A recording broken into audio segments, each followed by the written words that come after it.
Hi guys, today in this video I'll show you about how to fix Sonos app not working.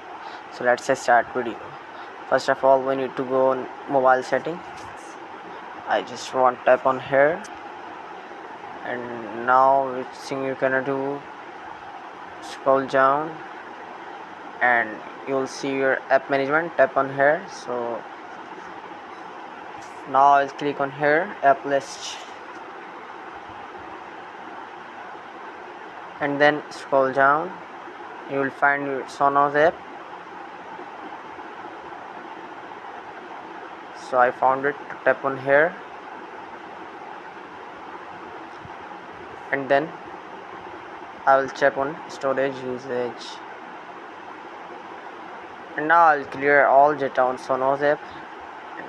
Click on OK.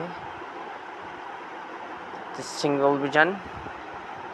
Now you can go your Sonos app.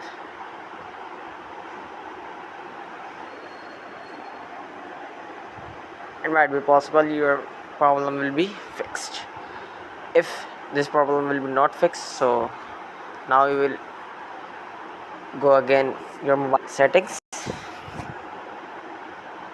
and then click on app management and tap on here,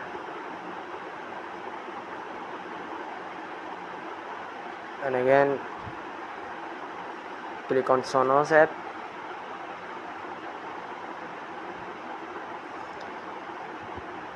and now you can uninstall Sonos app. So I just tap on here and okay. So I hope this problem will be fixed now. So see you in the next video. Bye bye.